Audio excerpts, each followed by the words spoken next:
dédicace à mon père. C'est à toi que je veux offrir mes premiers vers, père. J'en ai cueilli les strophes un peu rudes, là-haut, dans ton rouergue aux âpres solitudes, parmi les bois touffus et les genêts amers.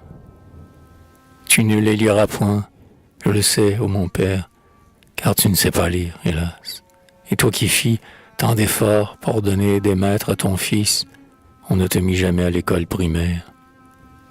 Car, petit-fils d'un cerf et fils d'un artisan, dès que ton pauvre bras fut tout juste assez ferme pour pousser sur ses gonds le portail d'une ferme, tu tombas dans les mains d'un âpre paysan, qui, t'ayant confié 100 brebis et 20 chèvres, du matin jusqu'au soir et tous les jours de l'an, t'envoya promener ce long troupeau bêlant par les ajoncs fleuris où sont tapis les lièvres.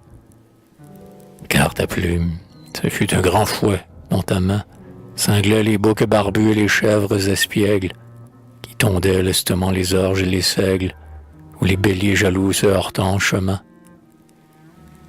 Tes maîtres, un vieux pâtre apocalyptique, qui pour chasser les loups t'enseignait des secrets, ou bien le merle noir, vieux rêveur des forêts, qui célèbre encore Pan sur sa flûte rustique. Tu chantais, tu sifflais pourtant, pauvre petit. Tu prenais au lacet des perles roses et des grives, et le soir, au souper, tes blanches incisives mordaient dans le pain noir d'un joyeux appétit. C'est qu'une bonne fée, à travers les bruyères, t'apportant en cadeau quelques rêves vermeils, venait te visiter souvent dans ton sommeil et mettait du sourire au coin de tes paupières.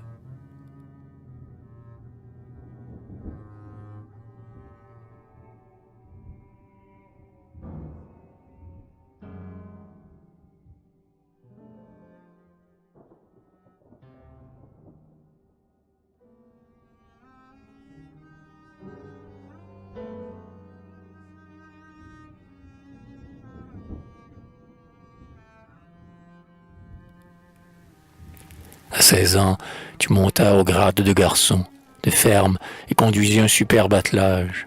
De ces grands bœufs d'Aubrac, dont le fauve pelage a la couleur du chaume au temps de la moisson. Alors, quoique ton front fût moins haut que leurs cornes, tu les accoutumas au joug, à l'aiguillon, et ton poignet nerveux poussa dans le sillon le vieil arère en bois par la plaine sans borne.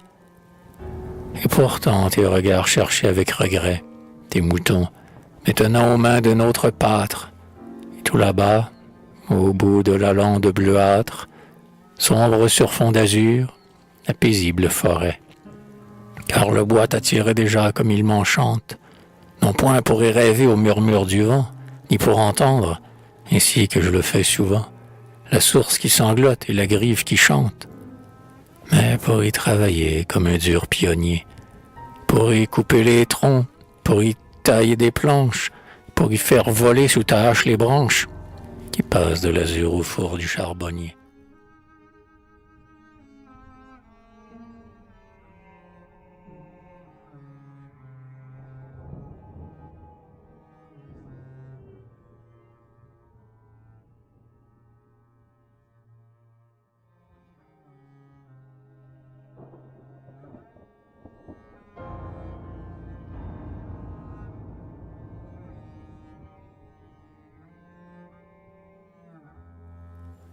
Aussi, lorsque, à 20 ans, sous la toise fatale, tu passas sans heurter, quoique tremblant d'effroi, et qu'on t'eût dit, trop court pour un soldat du roi, un soldat doit offrir plus de prise à la balle. Tu regagnas joyeux ton village et tes bois, et près du vieil étang dont ton aïeul peut-être avait battu les eaux pour endormir son maître, en forçant les crapauds à modérer leur voix. Tu rebâtis à neuf une antique scierie, tu remis une roue au moulin féodal, les taches d'acier, champêtres du randal, sur les troncs retentis encore avec furie. Tu chantas, et l'amour accourait à ta voix.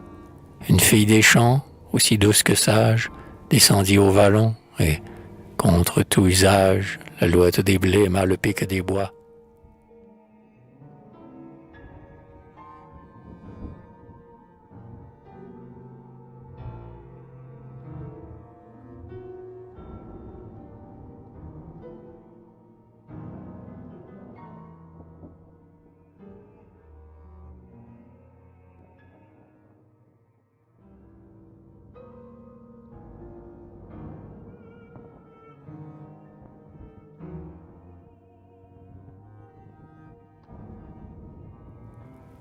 Mais depuis ces beaux jours, hélas, que de jours sombres, que de chagrins cuisants, que de labeurs romains, que de manches de haches usées entre tes mains, que de soupirs éteints par le bois dans ses ombres, que de nuits sans sommeil lorsque les grandes eaux s'engouffraient au ravin pendant les mois d'automne. Elles nous endormaient à leur voix monotone, mais tu tremblais pour ton moulin et ton berceau.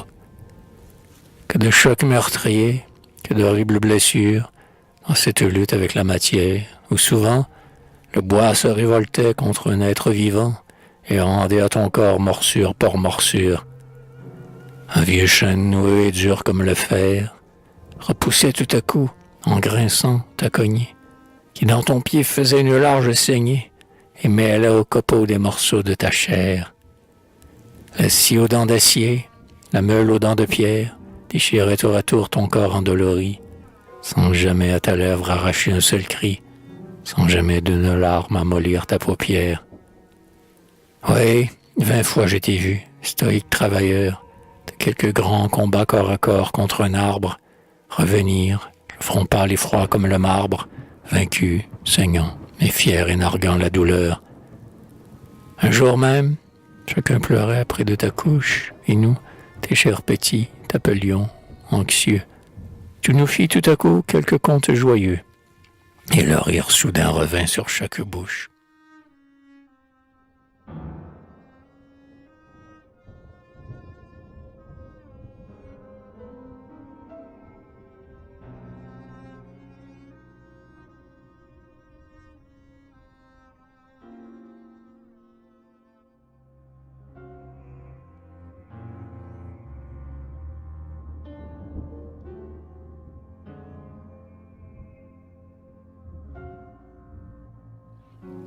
Car tu naquis conteur, comme nos bons aïeux, et nul ne t'égalait pour la verve caustique, et l'entrain et le sel, non pas le sel attique, mais le vieux sel gaulois, qui peut-être vaut mieux. Aussi, lorsque Noël ramenait les veillées, si, tout en arrosant de vin bleu nos marrons, tu faisais un récit émaillé de jurons, les rires éclatants s'élevaient par volées. C'est que, comme un ressort que nul choc n'a brisé, la nature avait mis en toi sa gaieté franche, et tu te redressais toujours, comme la branche se redresse au soleil quand l'orage a passé. L'âge même, sous qui le plus fort tremble et ploie, a beau blanchir la tête et te courber les reins, il ne peut t'arracher tout à fait tes refrains, et s'il te prend la force, il te laisse la joie. Et tu vois arriver, sans regret et sans peur, comme un bon ouvrier ayant fini sa tâche, la mort qui de tes mains fera tomber la hache et de son grand sommeil te paiera ton labeur.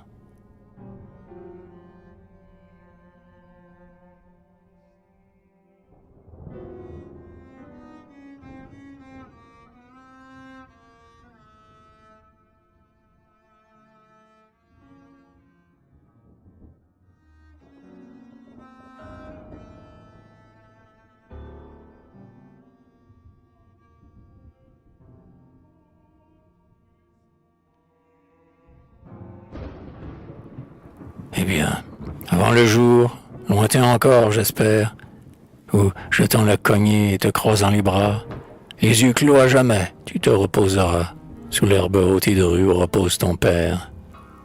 J'ai voulu de mes vers réunir les meilleurs, ceux qui gardent l'odeur de tes bruyères roses, de tes genêts dorés, de tes houes moroses, et t'offrir ce bouquet de rimes et de fleurs. Puis, un soir, je viendrai peut-être, à la vie, te lire ce recueil, et si mes vers sont bons, tu songeras, les yeux fixés sur les charbons, à ta fière jeunesse en mon livre effeuillé. Voici ton frais vallon, là, tes coteaux herbeux, là, ton ruisseau bavard peuplé de libellules, tes ruches où le miel déborde des cellules, tes prés où gravement ruminent les grands bœufs.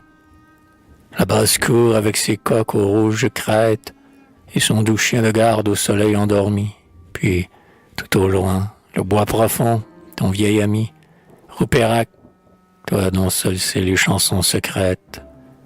Roupérac, où les loups grommellent dans leur fort, pendant que les oiseaux chantent dans les feuillages, et que les écureuils entassent leur pillage de faine et de glands au creux des arbres morts. Opérac, qui te vit à 10 ans, petit pâtre, et te voit aujourd'hui, vieux bûcheron cassé, regarder longuement, contre un d'eux adossé, les arbres que tu n'as pas eu le temps d'abattre. Puis, ton petit moulin, qui parmi les prés verts, travaille en bavardant et doucement marie, sa voix au grincement strident de la scierie, et dont le chant m'a pris à cadencer les vers.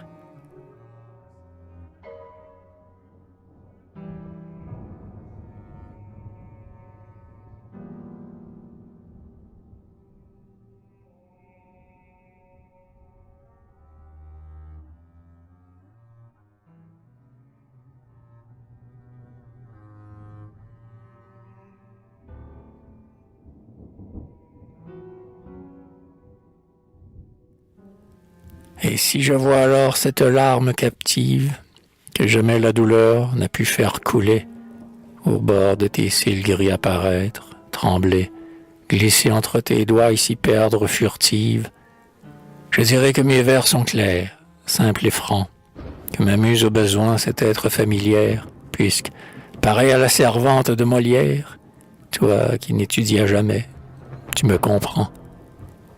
Je dirais que c'est là mon destin et ma tâche, de chanter la forêt qui nous a tous nourris, et de me souvenir, chaque fois que j'écris, que ma plume rustique est fille de tâche.